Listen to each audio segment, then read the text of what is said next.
Evet arkadaşlar, bu yeni dansım sizce nasıl? Beğendiyseniz yorumlara yazın, yeni dans alacağım.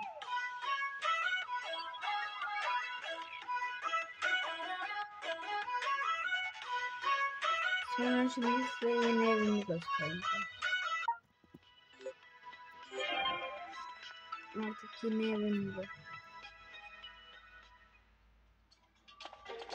Bunu silsem onu silmeye çalışacağım.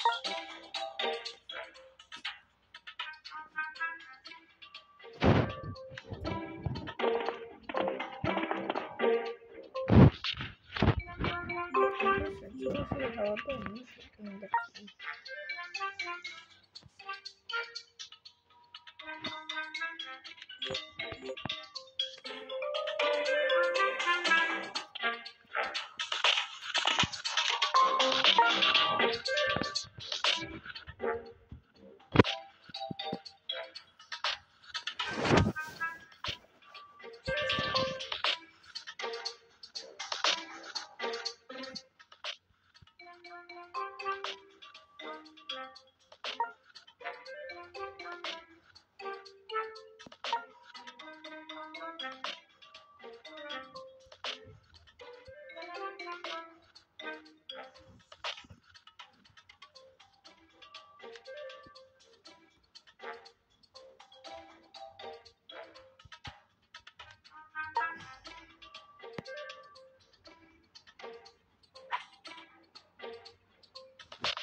Arkadaşlar, sizce nasıl oldu?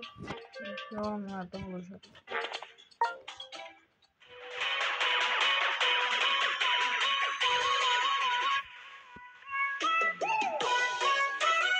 Videoyu beğenmeyi, abone olmayı ve yorum atmayı unutmayın. Hadi görüşürüz.